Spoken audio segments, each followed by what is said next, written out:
नमस्कार, स्वागत आहे तुमचे आपल्या आवडत्या यूट्यूब चॅनल ज्योतिषी उपायमध्ये। आज आपण जाणून घेणार आहोत की असा कुठला उपाय आपण शुक्रवारी केल्याने आपल्या घरी महालक्ष्मीची विशेष कृपा होईल। त्यासाठी आपल्याला साधा सोपा एक उपाय करायचा आहे। सकाळी पूजा झाली किंवा संध्याकाळी दिवाबत्ती झाली की महालक्ष्मी समोर एक तुपाचं निरांजन लावायचं आहे। त्यामध्ये लवंग आणि विलायची टाकायची आहे व महालक्ष्मी समोर बसून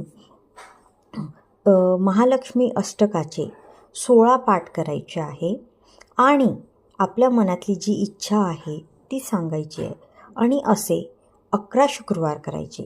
त्यासोबत तुम्हाला शक्य असेल तर महालक्ष्मीला एखादं गुलाबाचं फूल, गुलाबाचं अत्तर जरी तुम्ही वाहिलं तरीही तुम्हाला चांगला फरक पडेल। व हे 16 पाठ झाले की महालक्ष्मीला खिरीचा नैवेद्य दाखवायचा।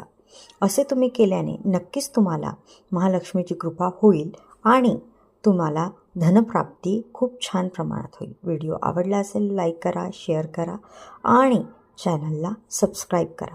धन्यवाद।